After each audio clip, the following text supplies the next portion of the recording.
Oi, galera do Instagram, eu sou o professor Mateusão e eu tô na área hoje para fazer um convite muito especial para vocês.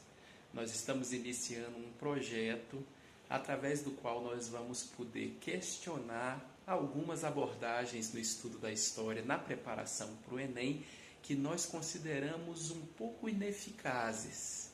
Mas também vamos poder reforçar e incentivar outras que são boas e que funcionam. Então, todas as semanas nós vamos ter alguma coisa nova aqui, toda segunda-feira, e eu peço para vocês para passarem a telinha aí e acompanhar a gente, porque vai ser muito bacana. Que história é essa? Vamos começar com a pré-história. Eu tenho acompanhado as hashtags resumos e Studygram e eu tenho percebido que o pessoal gosta muito de publicar resumos sobre pré-história, né? Às vezes até mais do que outros que caem muito mais no Enem, porque eu vou falar uma coisa para vocês que eu não sei se a maioria já percebeu.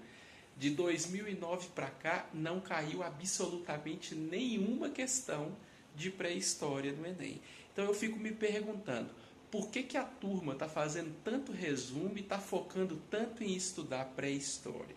Deve ser porque é uma matéria de interesse.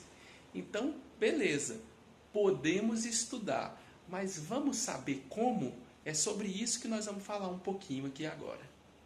Não saiu nada sobre paleolítico, neolítico, etc. ítico, mas existe uma forma de abordar a pré-história, de refletir sobre a pré-história, que pode ser bacana para a gente. Inclusive, se não se tratar de pré-história, porque é uma reflexão que serve para muitas outras coisas, né? E que tem a ver com o próprio nome pré-história. Pré-história por quê? Se é pré-história é porque não é história. E o que é usado como marco para falar que a pré-história acaba e a história começa? A escrita, não é? Vamos problematizar isso? Vamos criticar isso? Porque isso é uma coisa que a qualquer momento o Enem pode fazer, como tem feito com vários outros temas da história. Pois bem, vocês já devem ter escutado falar das escolas historiográficas do século XIX, principalmente da escola metódica. Para essa escola, o passado, a história, ela deveria ser reconstituída a partir de fontes. Mas as únicas fontes que importavam para esses historiadores eram as fontes escritas. Provavelmente foi por isso que estabeleceu-se esse marco do início da história na escrita, na invenção da escrita. E considera-se que aquilo que não pôde ser escrito, ou aquelas pessoas que não poderiam escrever ou que não escreviam, não eram sujeitos de história, não eram históricos. Vejam, tem um problema aí. Então, quando Mark Bloch funda a Escola dos Análises e escreve a sua Apologia da História, ele diz que a história é a ciência dos homens ou dos seres humanos no tempo. E isso muda tudo, porque se você não considera aquelas pessoas que não utilizavam a escrita como estando na pré-história, você está falando que essas pessoas não são seres humanos. Não é porque elas estão na pré-história, elas não estão na história. E isso tem uma implicação atual também.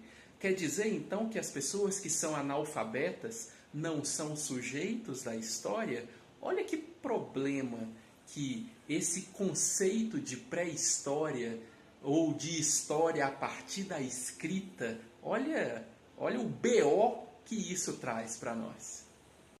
Não. Se a história é a ciência dos homens no tempo, ela remete pelo menos ao surgimento do Homo sapiens. E aí, pessoal, a gente precisa relativizar esse conceito de pré-história, não é mesmo? Então, assim, Vocês estão estudando para o Enem aí. O Enem está fazendo esse tipo de problematização e nos nossos vídeos que nós já temos publicado no YouTube, que vamos continuar publicando, nós vamos mostrar muito isso.